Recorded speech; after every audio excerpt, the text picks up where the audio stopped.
Peace, everybody. Happy Saturday. It is I, the Emma, Energy Master Allah. And you may be asking yourself, Chris, Emma, Energy, what are you doing teaching lesson 3.3 when you could be in Tallahassee at P-Funk Festival? Ain't that your people? In fact, I was actually asked that they had a scheduling conflict, so couldn't be up there this weekend. But throw one of those to my brothers, my sisters, my my funk mother and funk father up there in Tallahassee. Y'all knock them dead. I'll catch up to y'all for the next one. But those of you who don't know, I am, I guess you could say, a mothership engineer to to an extent, because I was part of a small group of people who reassembled the mothership that they would take on the road, and that mothership is now in the Smithsonian at the African American Museum up there. And I am down in Florida helping set up a local Black History Museum that is connected with the Smithsonian. So so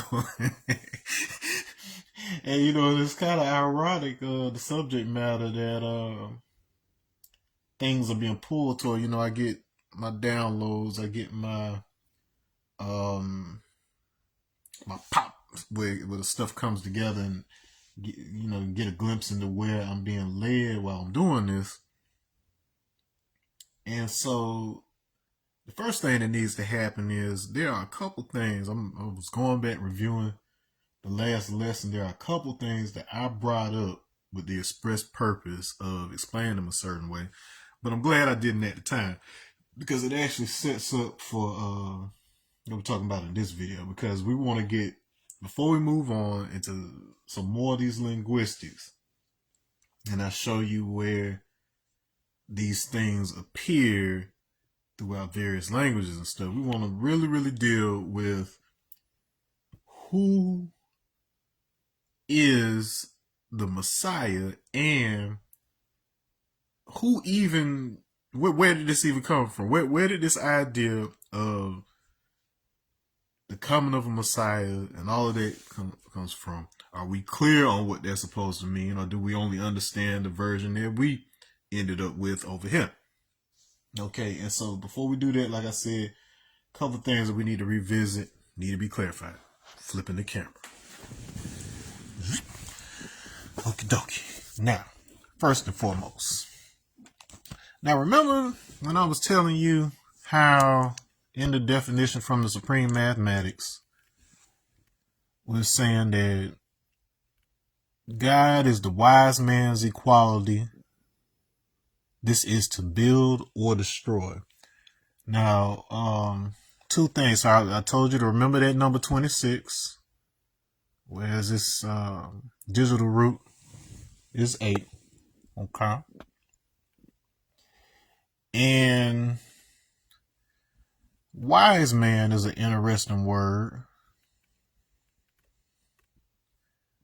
because that is the actual translation of Homo sapien. Sapien, that's wisdom, and that's the same, so the same wisdom. Wise man there. And the etymology for wizard is actually wise, it comes from wise man. So when you talk about 3 wise men, they went to see Jesus, you're basically talking about 3 wizards. 3 magi is what they're called.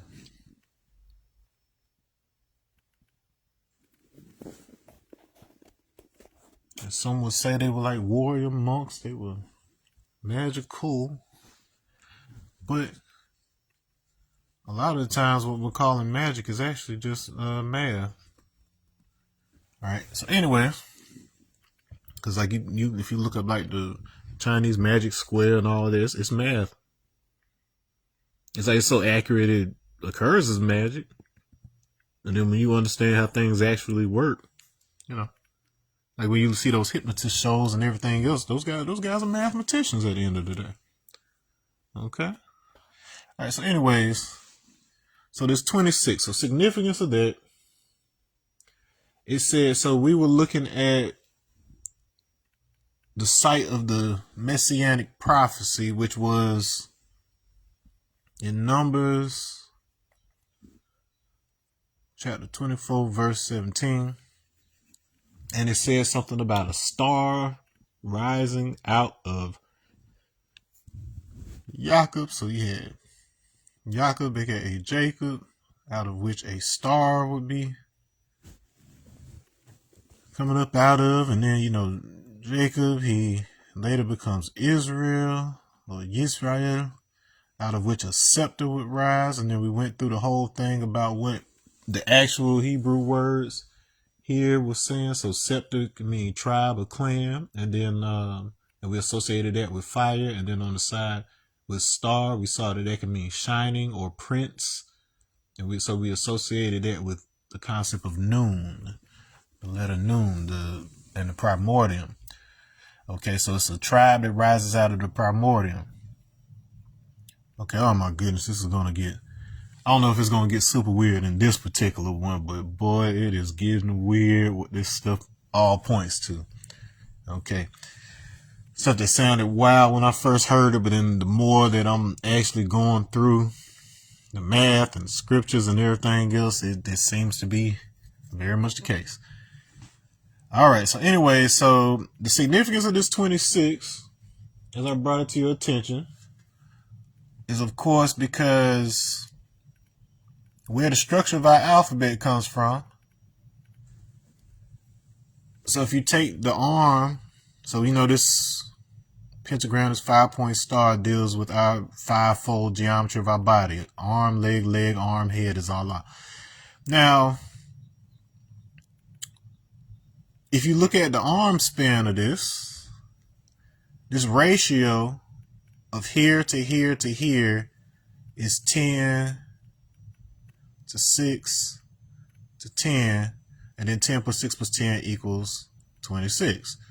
Now, there's two other places where that total of 26 is relevant, but then the more important of the two, for our purposes right this moment, is the 8 points, 12 lines, and 6 faces of a cube.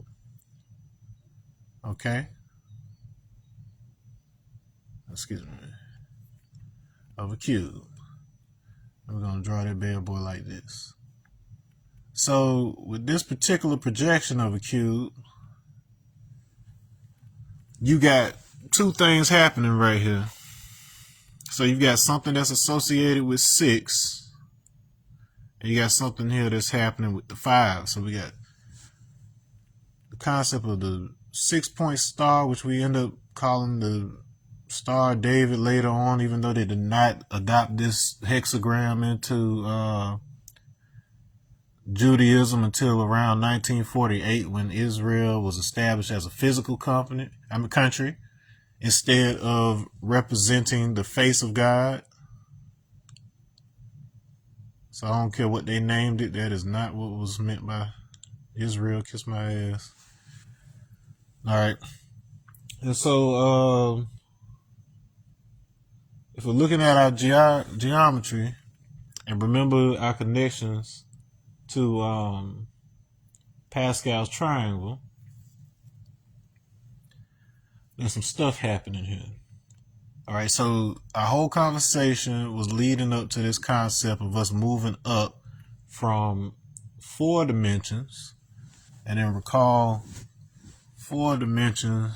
So let's go ahead back through them. So we had 3-dimensional cube. We did 3-dimensional objects, which gave us line 3. The total of that gives us back up a little bit. Maybe that'll help. Okay, so the total of that gives us our 8 for a cube. But then when we take this line right here, this 33 that we associated with Yaka, when we take that out, it only gives us the 6.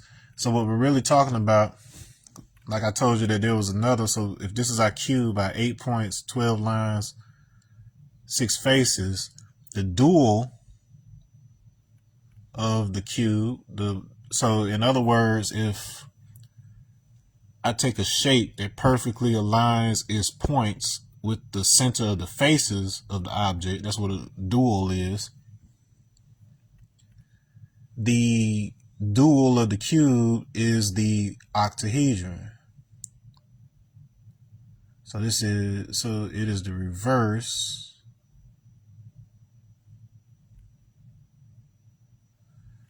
Okay. So in the case of the octahedron, and if I were to draw this as a wireframe, it'll actually come out to be, actually look like that. Okay.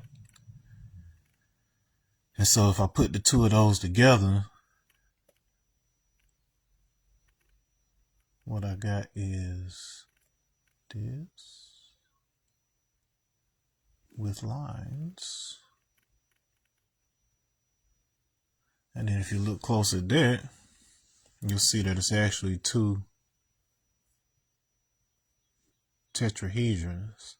And so the tetrahedron represents fire, octahedron represents air, and the cube represents earth. So if we got a dual, so we got air within the earth, we're talking about pressure. You place an intellect within the body, and so that spiritual pressure corresponds to physical pressure, and we get an ignition, and so we get this concept of the dual flower, the dual fire, the twin flame. This is what is being encompassed by this idea of a Merkaba and all of this. So just keep that under your hat. So anyways, so the reverse of this, so the reverse of the cube, instead of 8 points, we got the 6 points. You got the 12 lines still, but then now you got 8 faces on it, and so that also equals 26. So we keep on coming back to 26, and that is relevant because that is our alphabet. So we got a 26 letter alphabet for which the points, lines, and faces of that cube are each represent one of those letters, and then you have the 27th letter, which represents the center. So it's the central concept of the entire thing. Now, remember, we were dealing with words like Kaaba and Kabbalah, all dealing with this concept of the cube. If you look at Yaqub, the way that they spell it in Nation of Islam, Jacob, the way they spell Jacob, it seems like you're saying God's cube. And recall, regardless of how you feel about Yaqub, he was an original man, and he's the one that had the determined idea to create devil. And while we simply superficially associate the devil with the Caucasian, the relatives of the Caucasian are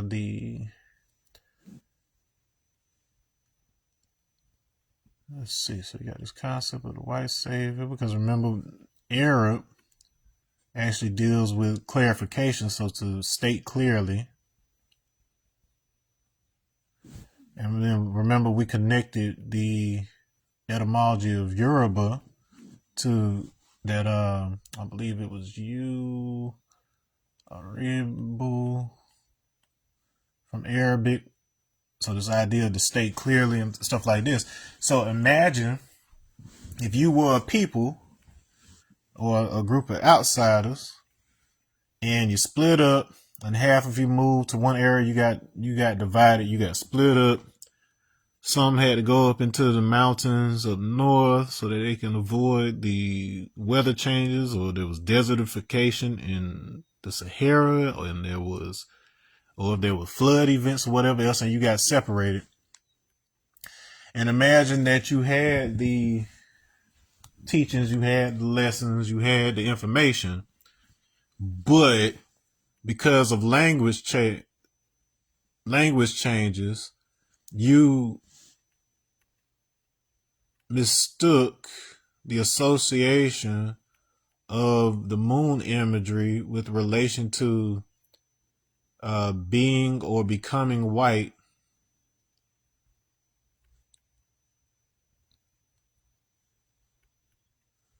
not realizing that the word actually is referring to becoming, to clarify, understanding.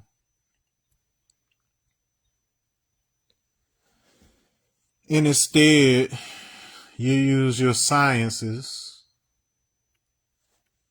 to cause a bottleneck situation, a genetic bottleneck where people are isolated in the Aegean. So Aegean comes from the Greek word for goat, right? So essentially what you're doing, if this is our law, you reverse that. These are the horns. These are the ears. And that's the mouth.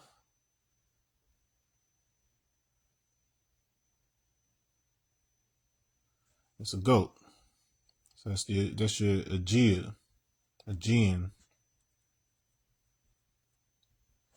Okay, so in other words,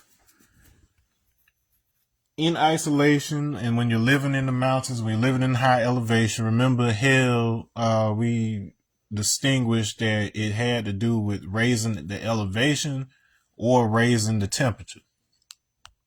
So they are describing the process by which, when people were isolating these refugia, these isolated places during these like floods or whatever extreme weather events were happening during these changes of the earth, you had people who physically became white.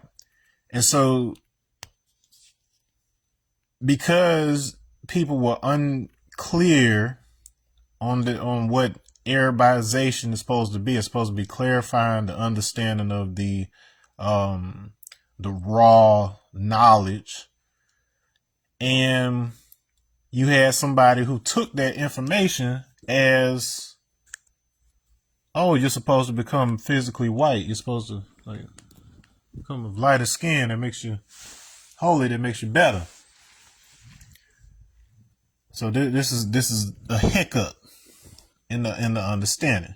Now, being white doesn't automatically make you bad, because just like we said before, we've got anybody can be a 5%er. So we got white people who have knowledge of self, and then we have black devils out there. We got 10%ers out there who eat off of their own people or whatever. So it isn't about that. But what we're saying is, for that nice little chunk of time where black people were being specifically targeted for the purposes of chattel slavery, this is partly to do with that. And so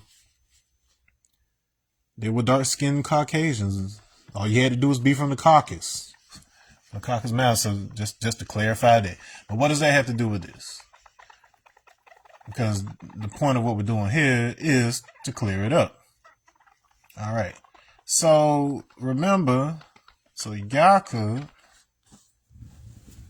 so Q had to wrestle, well, had to face off with Peniel, which is the face of God. So when Yaku encountered the face of God, his name was changed to Israel, or Yisrael.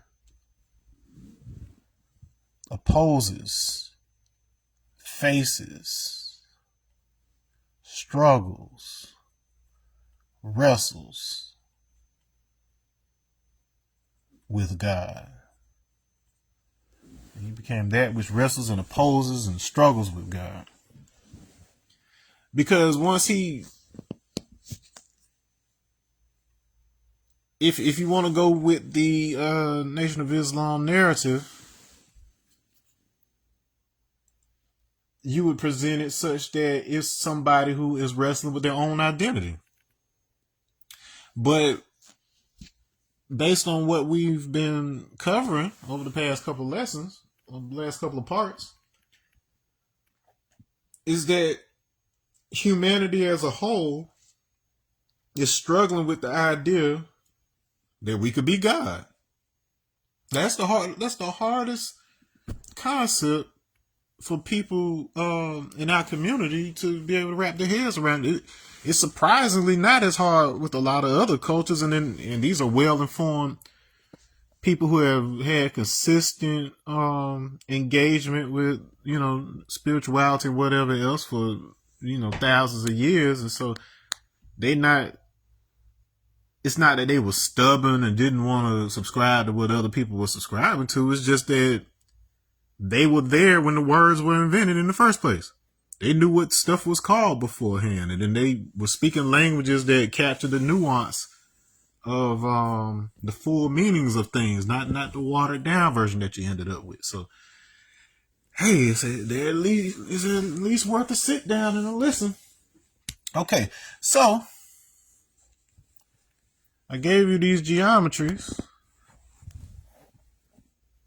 and one of the things that we wanted to accomplish was, so remember, that was third dimension, a three-dimensional cube with 8 points. And then that brought us into the fourth dimensional understanding, which gave us that 16 points. Okay, and then within that, when you break the symmetry, they gave us, so this gave us Jacob and his brother Esau in the older video. 464 gave us that Dalet, Vav Dalet, which was the root of David. So this is where the house of David comes out of, and meaning beloved, the same thing that Mary's name means. And so that's our dimensions for our tetrahedra right here. So you see how these are being born from each other. Okay, and then when we do that, this is giving us 14, which we associated back with noon. So just like I said before, that word that was being used for star over here, when it said that a star would come out of Jacob, we've got 14th letter, noon, prince, shining, prince. That's what that means in Hebrew.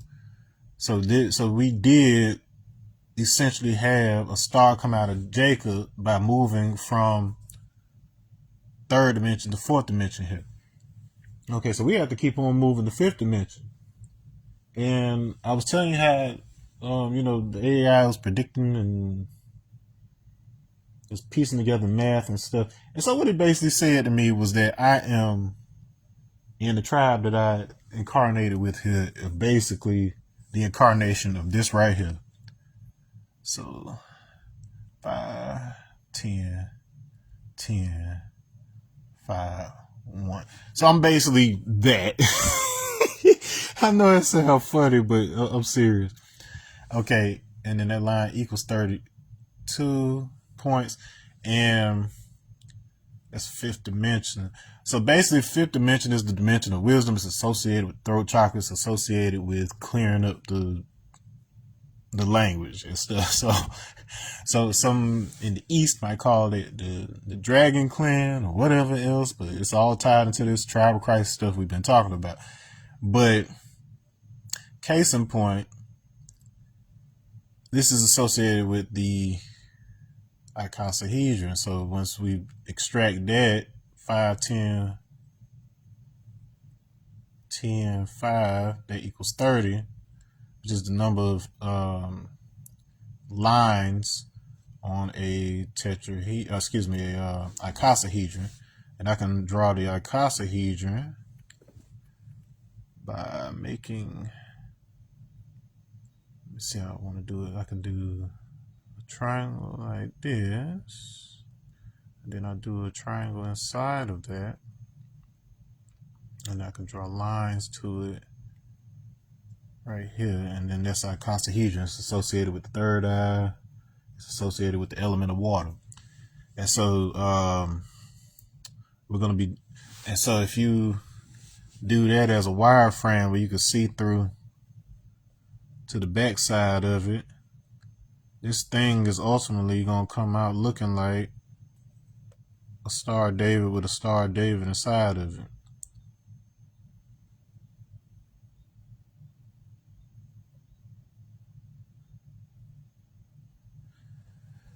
So in other words, this is like a woman pregnant with a daughter, in a sense. And you got creatures like aphids, the little bugs that be on your plants. They are born pregnant. Imagine that. They are born pregnant. So they grow up, and once they get to a certain age, they can have another one of them. That's an exact clone. And then when that one gets grown, it gives birth, an exact clone. So, well, when it comes to humans, the mitochondrial DNA of the mother is passed an exact copy to the daughter or whatever. So you basically cloning too. Women are clones of the very first woman to ever live, whereas men, our genetics were basically designed to diversify and be able to see what was going to be the best, most stable adaptation and all that stuff. Okay. So anyways, the significance there.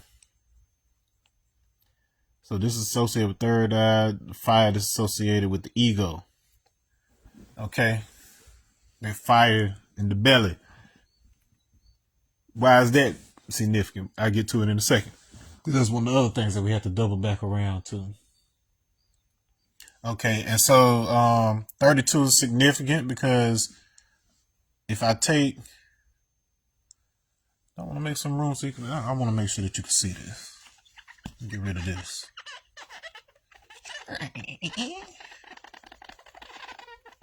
Sound like video game sound effects. That's funny. Okay, so if I take the hexagram, which represents the feminine aspect or the macrocosm, so the out there in space, and then so remember so really what the star and the upside down star represent is the heavenly aspect, and then the quote unquote goat is just the terrestrial aspect. So it's the same thing. It's just the spirit being incorporated into matter. So part of the reason that the goat imagery came to be associated with satanic stuff and whatever else is because that cult is entirely about praising the materialistic side of things. And so when you're a materialist, you engage in carnal desires and attachments and whatever else. And that's why it ended up becoming something bad in the Western view. Okay, so anyways, so if I'm connecting to the lower aspect, drawing a star that connects, I can do that better. Hold on. Okay,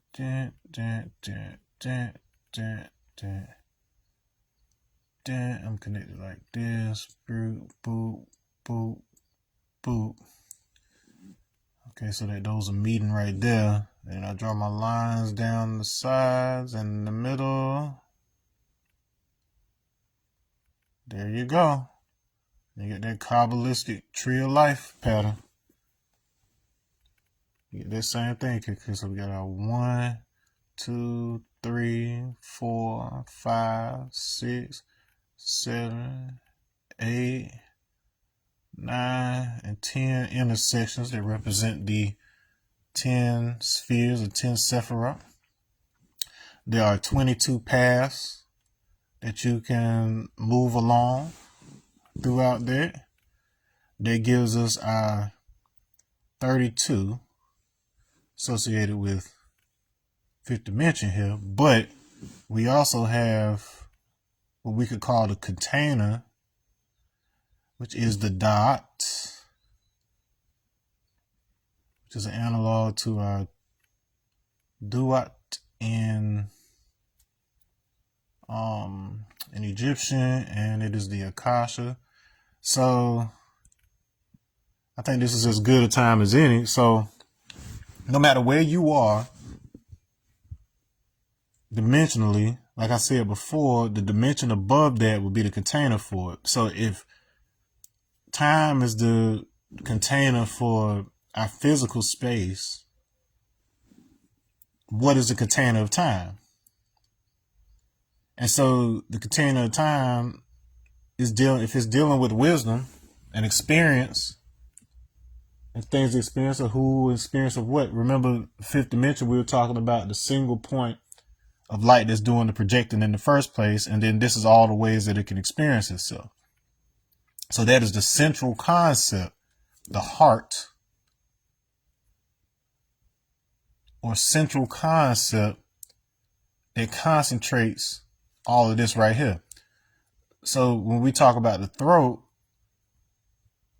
and then we look back at the association with square root of 2, and then when we doubled that, it had to do with the cosmic background.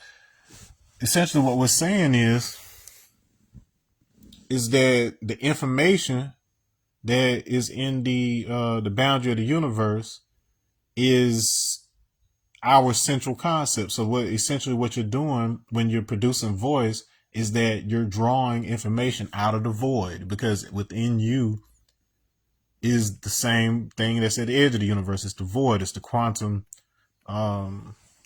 information and stuff. And so you, as a thinking, aware being, you are manipulating the mechanics of your physical body so that you can turn that information into audible sound.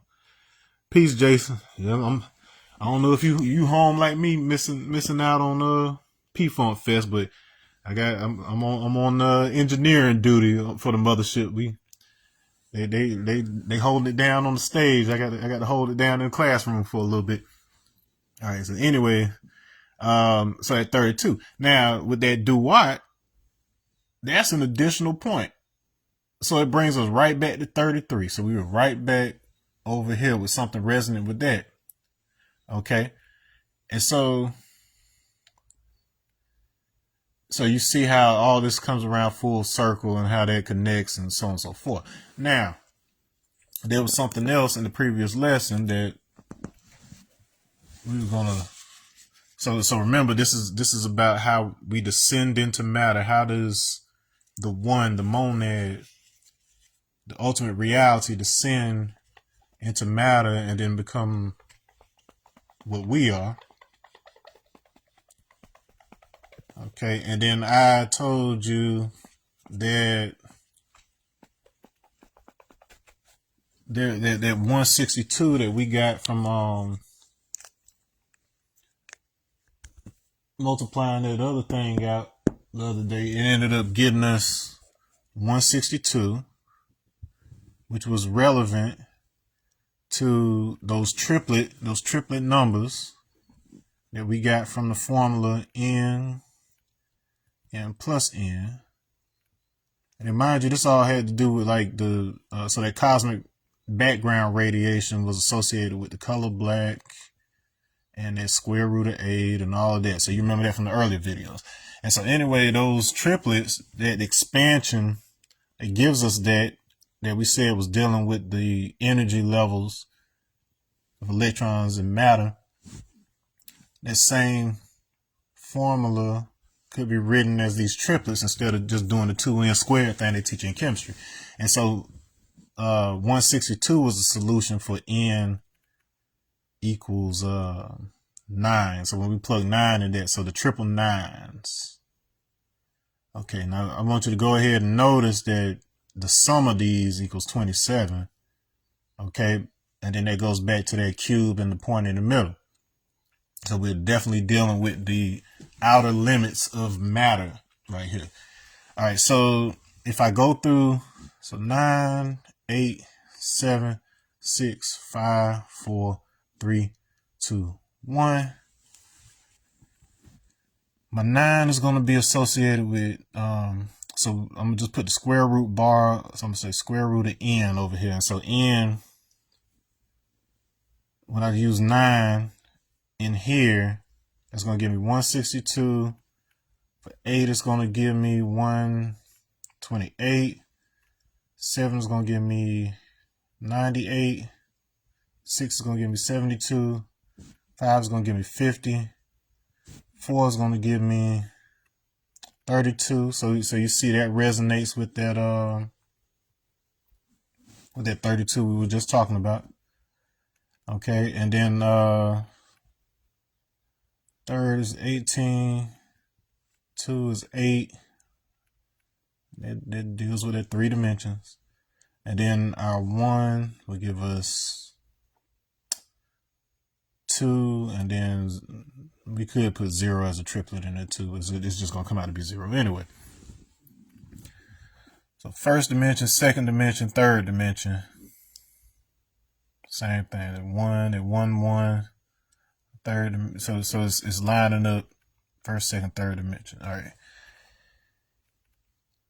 Now, why is this significant right here with regards to these different energy levels? Is because if I take the total of this right here, so 162, 128, 98, 72, 50, 32, 18, 8, 92, it gives me 570. All right, so not only is this the product of 19 times 30, so it's well within our 19 code. It is also coordinated with that icosahedron associated with the water and the third eye, blah, blah, blah. And the third eye is itself a symbol for the leopard symbolizes the third eye with respect to the many acting as one is what that comes from in Igbo culture.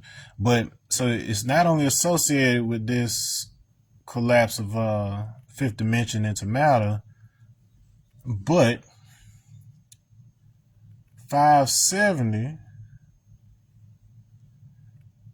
fifth letter is E, seventh letter is G,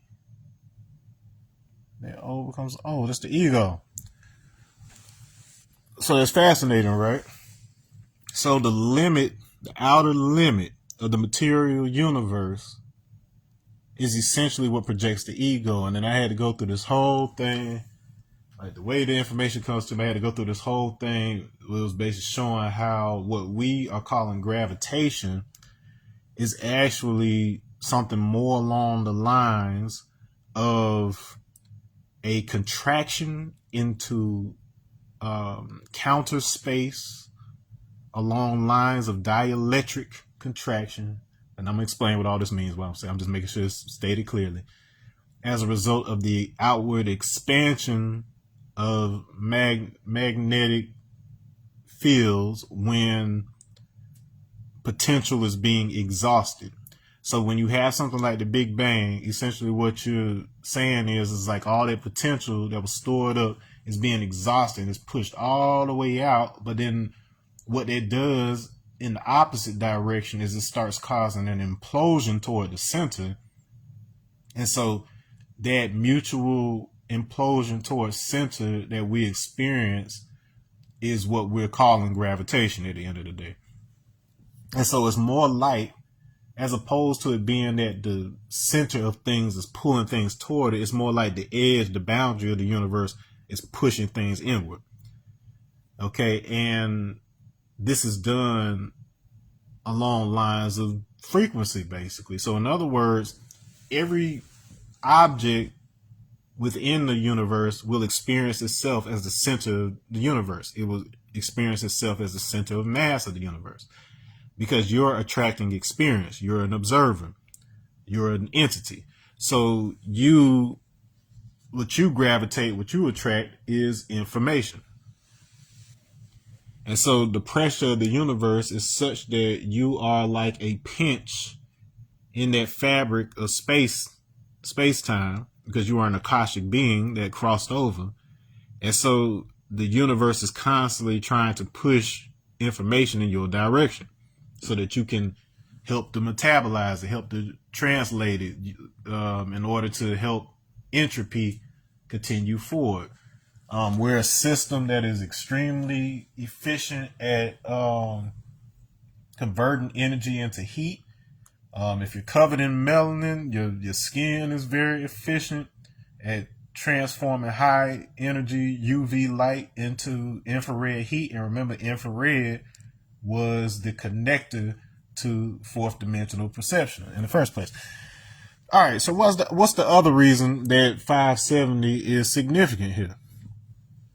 Well, 570 CE just happens to be the exact year that Muhammad was born.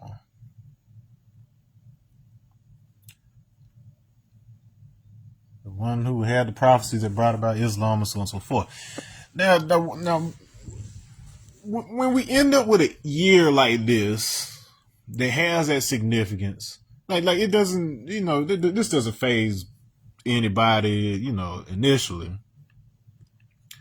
But when you learn about something like the 19 code and you find out that this guy's birth was exactly on one of those multiples of 19, and then we've got this idea of birth being you coming into matter and whatever else, you start asking some questions.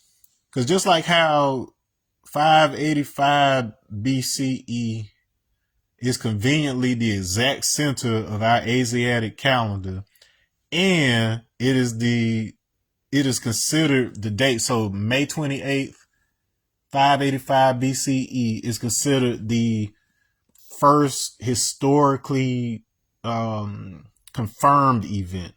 It's not to say that there wasn't stuff that happened before that, but in terms of things that we can verify now, because there was actually an eclipse in 585 BCE, like we can look at the astronomy tables and whatever else, and we can tell that there was, in fact, so it's the earliest known confirmed event that was on historical record.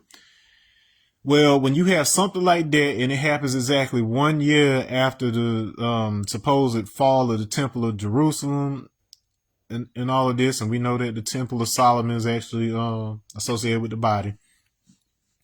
But then when this thing at the exact center of our calendar is also the number of points, lines, and faces of a pyramid, and we know what the pyramid is supposed to be for, you start getting suspicious. So once again, this is another one of those kind of dates where you're looking at it and you're like, bruh, how is this aligning like this? And so, if I recall correctly, so you can fact check me on this. If I recall correctly, so Islam emerged as a result. It was a 3-year project that Muhammad was involved in, like it was either the building of the Kaaba or something like this, or whatever. I believe it was the building of the Kaaba, if I recall correct. But it was a 3-year project that was from 608 to 611 CE. Why is that crazy? Because 570 plus, so remember 570 is 19 times 30, and then 38 is 19 times 2. That gives us 608 CE, and that gives us 19 times 32. So there we are, right back again. Okay, so one of two things. So you gonna be able to believe one of two things here after what I just showed you. Either we're either gonna take the road that Muhammad was never intended to be interpreted as a actual living person. You can go that route if you want to. But the stranger possibility, and exactly what most of the stuff we've been doing on here has been pointed toward is that he happened to be the person who was incarnated, and did not just at this exact cycle. So you can look at it as, oh, this person was born with this timing that aligns with all these prophetic events or whatever else. Or you can look at it at the inverse, that we on a higher dimensional level are already time beings, like I've been discussing in previous lessons, and he is that specific mathematics incarnated. Okay, so he was supposed to be born at a specific time, such that certain events of his life would line up. And if the AI hadn't shown me how that stuff worked with me, as a matter of fact, I will give you a very, very, very quick breakdown. So the math on me being born in 1986, I was born the exact moment that the prime meridian crossed into Christmas Day, on the planet, in 1986. And so 1986 divided by 19 is 104.5, which is the exact bonding angle of water molecules. So this is how it ties back to that whole idea of the icosahedron and the water and whatever else. And why that angle is significant is because it represents the transition from the icosahedron to the tetrahedron that we were talking about before, that was associated with the line of David.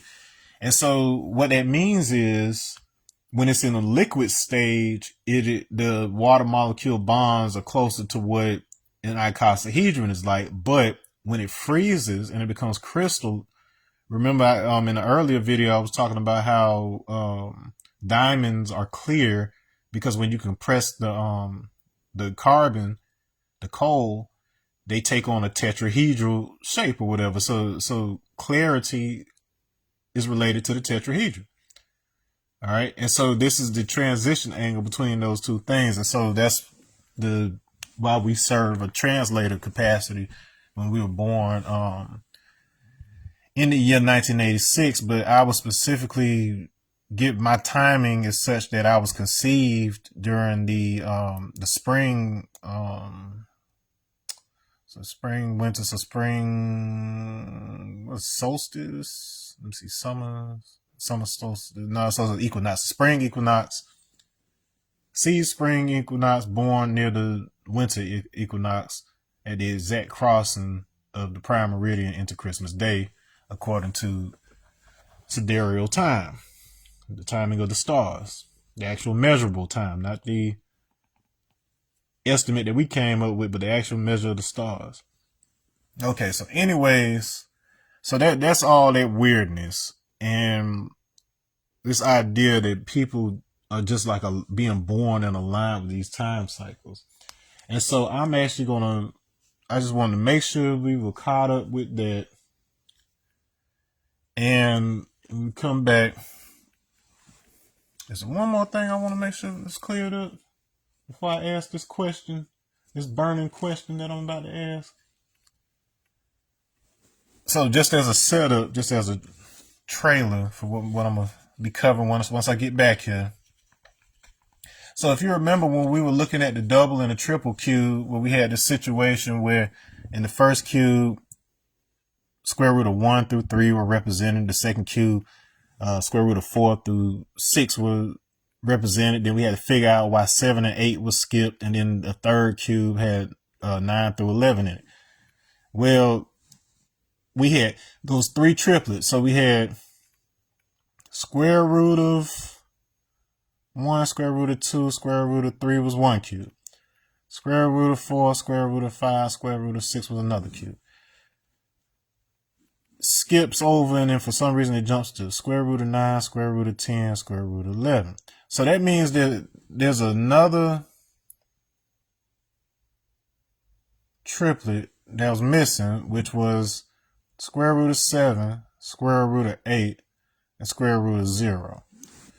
Well, it just so happens that those numbers, 7, 8, 0, well, when we look at our 3 squared formula that we've been using since the beginning, so we'll say, let's put a letter in there. plus 7. So we got a 7 out of 8. Well, this 4 keeps on. We keep on raising it to the 0 power. So we're dealing with 0. So it's nothing. So it's just like the equivalent of being like 0 plus 8b plus 7 for most of those ones that we've been doing. Now, it just so happens that there's a very important cycle. So we've already talked about the Metonic cycle, but there's another one that happens every 780 days. And this is going to bring us into a conversation that I'm going to entitle Star Wars, because you are not going to believe where this phrase actually comes from besides the movies. And I ain't even talking about like the conspiracy stuff that you have on the internet and all that new age stuff. I'm talking about a real historical, and I'm not talking about the space laser program and all that, like whatever reason you think it would be called Star Wars. I guarantee, unless you just know the history that I'm about to show you in a minute or whatever, you are not going to be able to. I'm going to take a break. Go ahead and see, it's trying to kick me off now anyway. I'm going to go ahead and let this one save, and then when I come back, we're going to talk about Star Wars. All right, y'all. Peace.